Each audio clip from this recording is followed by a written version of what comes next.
बिस्मिल्लाहिर्रहमानिर्रहीम। अस्सलाम वालेकुम। नूरुल आपकी खिदमत में हाजिर है। इलेक्शन नहीं होंगे, अफवाहें हैं, करारदादें हैं, प्लान्स हैं, खौफ हैं, डर है। क्यों है? कौन कौन चाहता है कि इलेक्शन ना हो और कौन चाहता है कि इलेक्शन हो जाएं? और अगर इलेक्शन नहीं होने तो क्यों नहीं होंगे और क्या बड़ी वजूहात हैं जिसकी वजह से इलेक्शन पोस्टपोन हो सकते हैं? और अगर इलेक्शन होने हैं तो पार्टियों की क्या पोजीशन होगी? पीपल्स पार्टी और नून लीग कहाँ खड़ी है? पंजाब में तकसीम किस बात की है? टिकट्स देनी है, इक़्तिदार शेयर करना है, डिप्टी चीफ मिनिस्टर लगाना है, क्या करना है? जो वज़ीर आला का उम्मीदवार है उसको डिप्टी चीफ मिनिस्टर बनाया जाएगा, क्या होगा? ये सारे क्वेश्चंस हमारे सामने हैं।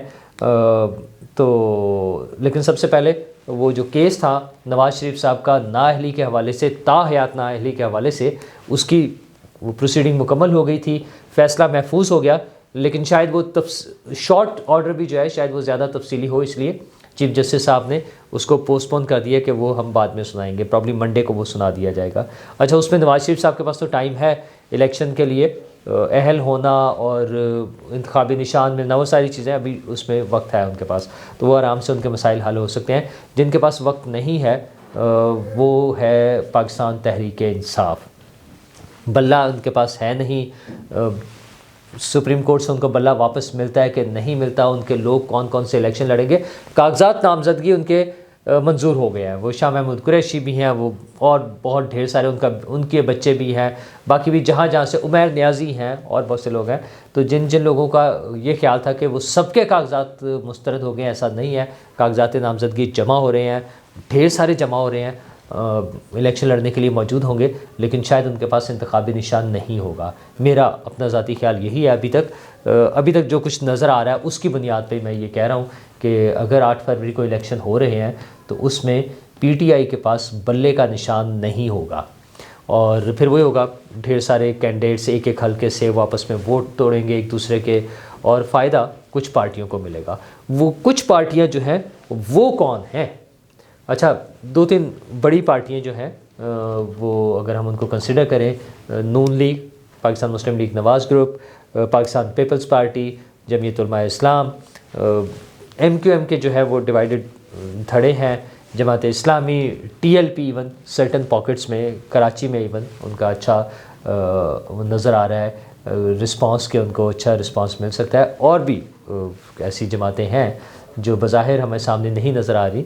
हाँ, उधर KP में अलग मुख्तलिफ सूरत हाल हो सकती है, बलूचिस्तान में भी BAP है, मौलाना फजलुर रहमान है, और वो तो KP में भी हैं। तो इस तरह से ये सारी चीज़ें भी चलनी हैं। अभी तक जो पार्टी टिकट्स के हवाले से है मेन पार्टीज़ में, नून लीग तो थोड़ा सा अभी प्लानिंग के फेज़ में है, शायद डिसीजन नहीं कर पा रही है, लेकिन पीपल्स पार्टी ने सिंध की हद तक अपने कौमी और सूबाई असम्बली के उम्मीदवारों का ऐलान कर दिया। अच्छा, उन्हें कोई बड़ा इशू नहीं है वहाँ पे।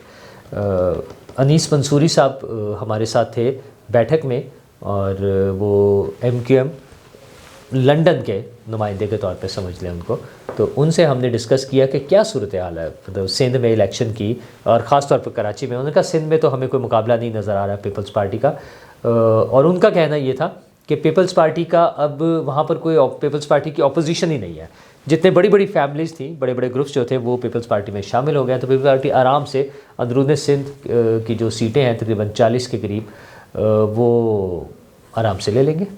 अच्छा जी, बड़ी बात है अगर वो इसी तरह समझ रहे हैं तो। अच्छा, जो शहरी इलाके हैं कराची, हैदराबाद वगैरह, और ख़ुसूसन कराची में तो 22 सीटें हैं, तो उनके बारे में उनका ख्याल ये है कि उसमें से 7 सीटें तो कम से कम बड़ी क्लियर है पीपल्स पार्टी के पास, और बाकियों पे मुकाबला होगा। मुकाबले की सूरत में मैंने जब पूछा उनसे हमने कि वो उसमें बैठक में भी और उसके बाद भी उनसे गुफ्तगू होती रही कि उसमें क्या सूरत हाल होगी। उनका देखें, MQM लंदन के लोग इस मत पर चूँकि हिस्सा ले रहे हैं तो वो डिवाइड हो जाएगा, तो MQM पाकिस्तान को तो नहीं मिलेगा, सिर्फ वो MQM लंदन को मिलेगा। MQM लंदन के लोग शायद जीत ना सकें, उनकी जो सूरत हाल है अभी तक, वो हमारे यहाँ होता है ना कि मकबूलियत के साथ साथ कबूलियत वाला मामला भी होता है, तो वो चूँकि नहीं है तो उनका ख्याल में वो भी नहीं हो सकेगा। तो इस चीज़ का फ़ायदा सबसे ज़्यादा पाकिस्तान पीपल्स पार्टी को होगा, उसके बाद TLP और जमात इस्लामी को होगा। अच्छा, उनके ख्याल में कुछ एरियाज़ में टीएलपी बहुत स्ट्रॉन्ग है, कुछ एरियाज़ में जमात इस्लामी स्ट्रॉन्ग है, तो ये सारे फैक्टर्स होंगे। नून लीग की वो उन्हें तो नहीं नज़र आ रहा कुछ ज़्यादा पोजीशन अच्छी वहाँ पर। और पीटीआई वैसे ही, अब सबका ख्याल ये है कि पीटीआई तो वैसे ही आउट होगी, वही 4-5 उम्मीदवार, सबके पोस्टर्स पे इमरान खान की तस्वीर, और वो कौन बनेगा करोड़पति, उसमें से कौन जीतेगा, कौन उनका कैंडिडेट डिक्लेयर होगा, ये सारे मामला अभी चलने हैं। नून लीग ने अभी तक अपनी सीटों का ऐलान नहीं किया, खुसूसन पंजाब में। ज़ाहिर सबसे बड़ा मैदान पंजाब में लगना है, उसमें मुख्तलिफ़ फैक्टर्स हैं। कुछ लोगों का तो ख्याल है कि उनका आपस में कुछ फैमिली इश्यूज़ हैं, लेकिन मेरा ख्याल है फैमिली इश्यूज़ कोई भी नहीं है। अच्छा, फैमिली के अपने लोग, हाँ, चारों इलेक्शन लड़ रहे हैं। नवाज़ शरीफ साहब इलेक्शन लड़ रहे हैं, शहबाज शरीफ साहब इलेक्शन लड़ रहे हैं, मरीम नवाज़ साहिबा और हमज़ा शहबाज साहब, ये चारों इलेक्शन लड़ रहे हैं। तो जो कौमी असम्बली की सीटें, खुसूसन 2 लोग जब इजाफी हो गए हैं लाहौर से ही, मरीम नवाज़ साहिबा और हमज़ा शहबाज, जो पहले किसी भी हल्के से इलेक्शन नहीं लड़े पिछले इलेक्शन में। अगर हम देखें, सूबाई असम्बली में थे हमज़ा और मोहतरमा मरीम नवाज़ साहिबा। उन्हें समझने के वो नई एंट्री होंगी हमारे इस बाई इलेक्शन में, तो वो उनके लिए मुश्किल बनी हुई है नून लीग के लिए कि कैसे अकोमोडेट किया जाए अपने उम्मीदवारों को। कुछ उम्मीदवारों के बारे में बड़ा खुल के नाम आ रहे हैं कि शायद उन्हें टिकट नहीं मिलेंगे, जिनमें याज सादिक साहब और ख्वाजा साद रफ़ीक साहब के नाम आ रहे हैं। वैसे तो शायद इससे एक आधा और भी ज़्यादा हो जाए। आईपीपी के ज़राए का कहना यह है कि हमें कम से कम 2 सीटें नवाज़ शरीफ साहब लाहौर में देंगे कौमी असम्बली की, और 5 सीटें सूबाई असम्बली की।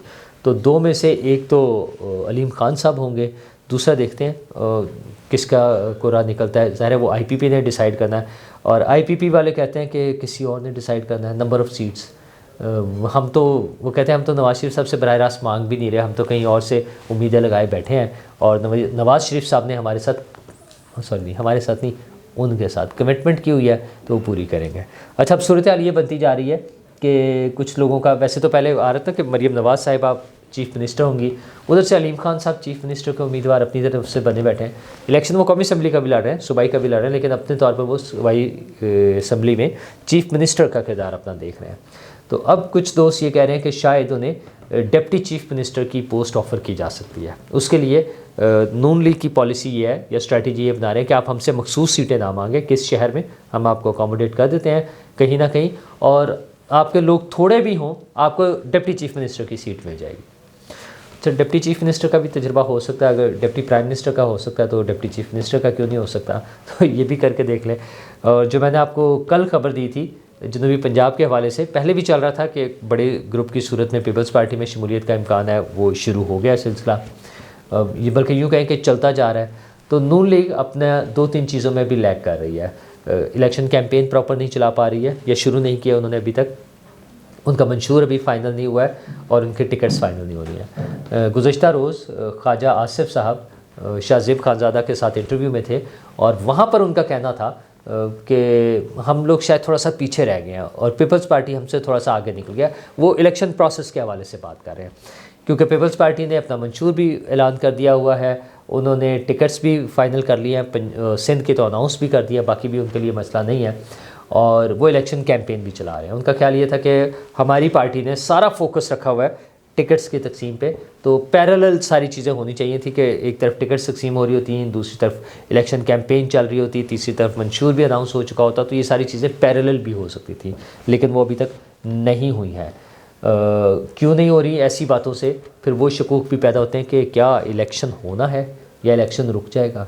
तो उसमें बड़ी डेवलपमेंट जो हुई है वो सेनेट की करारदाद है कि सेनेट ने करारदाद ही पास कर दी कि जनाब इलेक्शन रोक दें।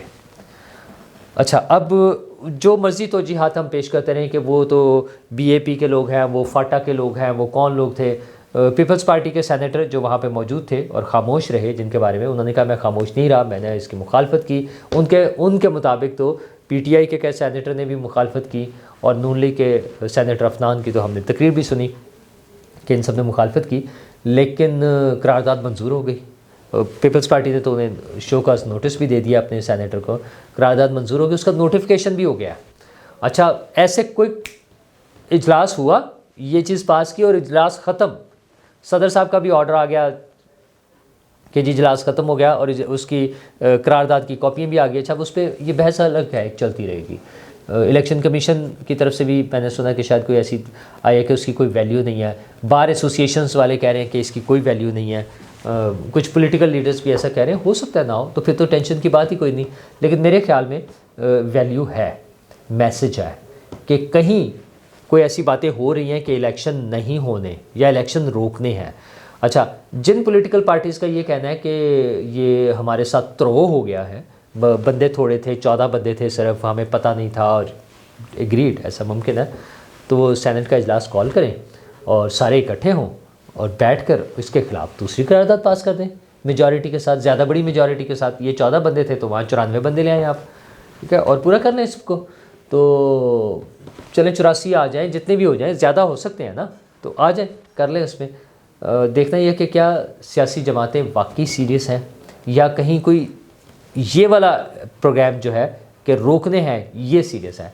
इस पे बड़ी रिजर्वेशंस हैं नून लीग की तरफ से। मेरा हालांकि पॉइंट ऑफ व्यू वही है जो मैं पहले कहता था कि कोई भी पॉलिटिकल पार्टी नहीं चाहती थी कि इस वक्त इलेक्शन हो, सिर्फ काजी फायजी साहब चाहते थे।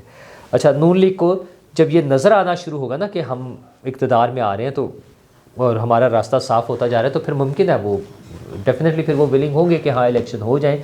लेकिन जिस तरह पीटीआई के लोगों के कागजात नामजदगी मंजूर हो रहे हैं और अगर बल्ले का निशान भी मिल गया तो फिर कंपटीशन इतना टफ हो जाएगा कि फिर शायद बातें उसी तरफ चल पड़ें कि कैसे रोकना है, करना है। अच्छा, रोकने के लिए कैसे रोका जा सकता है या क्यों रुकने चाहिए, चलें यूँ कह लें।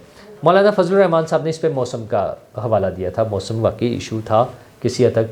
दूसरा उन्होंने दहशतगर्दी का हवाला दिया। दहशतगर्दी भी एक बड़ा जेन्युइन सा मसला है। हमारे यहाँ जो हालात हैं, ना सिर्फ हमारी सिक्योरिटी फोर्सेस पर, हमारे फ़ौजी जवानों पर, फ़ौजी अफसरों पर, पुलिस वालों पर, शहरियों पर हमले हो रहे हैं, दहशतगर्दों के हमले, और उसमें कीमती इंसानी जानें जा रही हैं। दूसरी तरफ जो मजहबी हवाले से जो शख्सियात हैं या जो अफराद हैं वो टारगेट हो रहे हैं, बाकायदा उनकी टारगेट किलिंग की जा रही है। अब इस्लामाबाद में मौलाना मसूद रहमान साहब की शहादत जो है टारगेट किलिंग में जो हुई है वो हमारे सामने है। अच्छा, इस तरह के मुसलसल वाक़यात हुए हैं पिछले कुछ अरसे में, वो हाईलाइट नहीं हुए या नहीं हो सके जैसे भी है, बट ये वाक़यात हो रहे हैं। तो JUI पर तो बाकायदा अटैक्स हो चुके हैं। मतलब हम क्या इंतज़ार कर रहे हैं कि हम किसी कोई खुदा न खास्ता बड़े हादसे का इंतज़ार कर रहे हैं? ये इन चीज़ों को रोकता है। अच्छा, ये कोई बहुत बड़ी रीज़न नहीं हो सकती। इसमें जो दूसरा ग्रुप है जो कहते हैं कि पहले भी इलेक्शन हुए, 2008 वाले इलेक्शन जो है शदीद किस्म की दहशतगर्दी की लहर थी। मोहतरमा बेनज़ीर भुट्टो की शहादत हुई, पहले कारसाज में, फिर पिंडी में, जिस तरह से उन पर हमले हुए और मुसलसल चल रहे थे। उससे पहले 2000 अर्ली 2000 में जो मामला थे वो भी हमारे सामने हैं। उन सारी चीज़ों के बावजूद इलेक्शन हुए तो अब भी तो हो सकते हैं। लेकिन रोकने वाली पार्टी कहती है कि पत्थर पे दूसरी लकीर वही मसला, ठीक है। अच्छा, फिर आ जाती है इकॉनमी। इकॉनमी एक अगेन एक सीरियस इशू है। इसमें शुरू में इब्तदा में बात की थी साबिक सदर आसिफ जरदारी साहब ने, और उन्होंने कहा था कि पहले मईशत पर काम करें। अगरचे मुझे लगता है कि अब जो जिस तरह से हम चाह रहे हैं या जिस तरह से हम काम कर रहे हैं SIFC के अंडर, वो जो है कोई कुछ उसमें बेहतरी की उम्मीद है हमें कि कुछ ना कुछ बेहतर हो जाएंगी चीज़ें। अच्छा, अगरचे SIFC अब एक ऐसा फोरम बन गया कि जो पॉलिटिकल पार्टी की हुकूमत तब्दील होने से उसकी कारकर्दगी ज़्यादा मुतासर होने का ख़तरा नहीं है। मेरा ख्याल है वो अपना काम अपने मैंडेट के मुताबिक अब करते रहेंगे, बल्कि उनके मैंडेट में आहिस्ता आहिस्ता इजाफा ही होता रहेगा। बहुत सारी चीज़ें और भी इकॉनमी से रिलेटेड जितनी भी चीज़ें हैं वो मेरा ख्याल है सब इकट्ठी करते करते उनके उसमें आती जाएँ, मैंडेट में या उनके दायरा कार में शामिल होती जाएँ, तो वो चलता रहेगा। तो पॉलिटिकल पार्टीज़ को खौफ है कि अगर अब इलेक्शन ना हुए, जैसे नून लीग के हवाले से कुछ बातें सुनने में आई हैं कि वो कह रहे हैं कि अगर अब ना हुए तो फिर कभी नहीं होंगे। वो है ना, नाउ और नेवर, अभी नहीं तो कभी नहीं। तो फिर एक लंबा एरिया, लंबा टाइम आ जाएगा, वो सालों पर मुहित हो सकता है। तो पॉलिटिकल पार्टीज़, लेकिन क्या पॉलिटिकल पार्टीज़ इलेक्शन के लिए वाकई डिटरमिन है? अभी तक उनमें वो यूनिटी के साथ वो ज़ोर, वो जज्बा नज़र नहीं आ रहा। पहली चीज़ तो ये कि उन्हें ये इकट्ठे होना होगा कि क्या बाकी वो इकट्ठे हैं, और उससे भी ज़्यादा अहम सवाल कि क्या वो इलेक्शन के बाद हुकूमत चलाने के लिए उनके पास कोई एजेंडा, उनके पास कोई रोड मैप है कि वो क्या करेंगे। क्योंकि सिर्फ हुकूमत तब्दील होने से मेरे और आपके मसाइल हल नहीं होंगे। ये जो बिजली की रोज़ कीमतें बढ़ रही हैं, 4 रुपये 3 रुपये पर यूनिट बढ़ाते जा रहे हैं, जिस कॉस्ट पे पहुंच गई हैं, ये पे तो हमने करनी है ना। MNAs ने, मिनिस्टर्स ने, वज़ीर आज़म ने नहीं पे करनी, उनके मसले नहीं है ये। वज़ीर आज़म इमरान खान साहब जब थे तो वो रोते थे कि 2 लाख की सैलरी में मेरा गुजारा नहीं होता। बेशुमार पाकिस्तानी वो हैं जिनकी 2 लाख रुपए सैलरी नहीं है। अच्छा, और उनके असासे 3 करोड़ से बढ़कर 30 करोड़ हो गए। तो गरीब आदमी तो बेचारा पता नहीं अपनी कोई चीज़ें बेचकर बिजली का बिल पे करता है। पेट्रोल की कीमतें जिस तरह से हैं, गैस की कीमतें 100 गुना बढ़ा देते हैं एक वक्त में, डबल ट्रिपल और 4 गुना और 5 गुना और पता नहीं किस तरह से बढ़ाते जा रहे हैं। वो बिल हमने पे करने हैं हजूर, आपने नहीं पे करने। दवाइयाँ जो 1000 रुपये की दवाई आती थी आज से 5 साल पहले तक, वो अब 3000 रुपये में हो गई है। तो वो हुकूमत वालों को तो मुफ्त में आ जानी है ना सरकारी खाते में, उनके तो रिटायरमेंट के बाद भी, उनके तो बच्चों के लिए भी, उनके सबके लिए फ्री मिल जानी है। वो मैंने और आपने परचेज़ करनी है मार्केट से, उनका तो मसला नहीं है। तो क्या हमारी पॉलिटिकल पार्टीज़ के पास कोई इकॉनमी का प्लान है कि उन्होंने कैसे चलना है? मतलब मुझे इलेक्शन से कोई मसला नहीं है। आई विश इलेक्शन भी हो, सियासी हुकूमत भी बने। आपको याद होगा मैं बहुत मुद्दत से ये बात दोहरा रहा हूँ कि सियासी जमातों को अपना माशी प्लान हमारे सामने रखना चाहिए। पीपल्स पार्टी का बड़ा खूबसूरत माशी प्लान है। बिलावल भुट्टो जरदारी साहब की बातें बहुत अच्छी लगती है कि 300 अरब रुपये जो हैं वो बचा लेंगे उससे, मिनिस्ट्रीज़ को डिवॉल्व करके, कि फेडरल मिनिस्ट्रीज़ ख़त्म करके। लेकिन वो कहते हैं 1500 अरब रुपये की सब्सिडी देनी है। वो कहाँ से देंगे? कहाँ से कट करके 1500 अरब रुपए की सब्सिडी देंगे? कुछ प्लान भी तो होना चाहिए ना। मतलब मुझे बहुत अच्छा लगता है सुन के कि 1500 अरब रुपए की सब्सिडी मिलेगी, लेकिन वो 1500 अरब रुपए आएंगे कहाँ से? हजूर कुछ प्लान बताएं। लोगों का जमहूरियत पर जो यकीन है वो मुस्तहकम होना चाहिए। उसके लिए पॉलिटिकल पार्टीज़ ने कोई स्ट्रॉन्ग स्टेप्स लेने हैं। ये करारदादें जो इलेक्शन पोस्टपोन कराने की हैं, ये तो उल्टी तरफ जा रही हैं। अच्छा, हुकूमत की तरफ से भी मैंने पिछले व्लॉग में जिक्र किया था, इमरान खान साहब का जो ख़त तो नहीं है, उनका तो मजमून है जो इकोनॉमिस्ट में छपा है। तो जैसे मैं रिक्वेस्ट कर रहा था कि हुकूमत को चाहिए फिर इस पर एक्शन ले कोई, तो हुकूमत ने इकोनॉमिस्ट के ख़िलाफ़ एक्शन लेने का प्लान कर लिया। लेकिन ये महज एक बयान है, या वाकई कोई एक्शन होगा या मैं अगले चंद दिनों में पता चल जाएगा। और अगर वो नहीं लेंगे तो फिर इससे ये भी पता चलेगा कि चीज़ें कहीं और गड़बड़ हैं, और वो और जो है वो ना हुकूमत के कंट्रोल में होंगी, ना सियासी जमातों के कंट्रोल में होंगी। तो फिर हम बैठकर ऐसी बस सोचा करेंगे कि पाकिस्तान में इलेक्शन भी होने हैं। तो लेकिन उन सब चीज़ों के बावजूद एक अच्छी उम्मीद के साथ कि खुदा करे कि चीज़ें बेहतर हो जाए। शुक्रिया।